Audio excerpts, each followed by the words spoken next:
Bare months na, kaliwat kanan na naman ang mga handaan kaya isama mo itong maha blanca dahil bukod sa masarap na ay napakadali pa nitong lutuin. At sakto nga may nag-request nito na si Ma'am Evie kaya tara gawin na natin agad-agad. Sa kawali, pagsamasamahin lang natin ang gata, evaporated milk, water, all-purpose cream para mas maging creamy ang ating maha. Maglalagay din tayo ng condensed milk, cream corn, konting asin at cornstarch, then haluin natin ito ng mabuti until matunaw ang cornstarch. Make sure na matunaw natin ng mabuti ang cornstarch bago natin ito isalang sa apoy.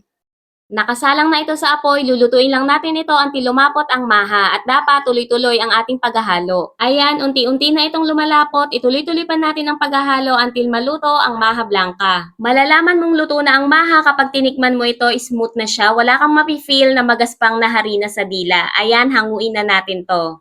Habang mainit pa, i-transfer agad natin ito sa lagayan at pantayin natin ang ibabaw, saka natin lagyan ng grated cheese sa ibabaw at latik.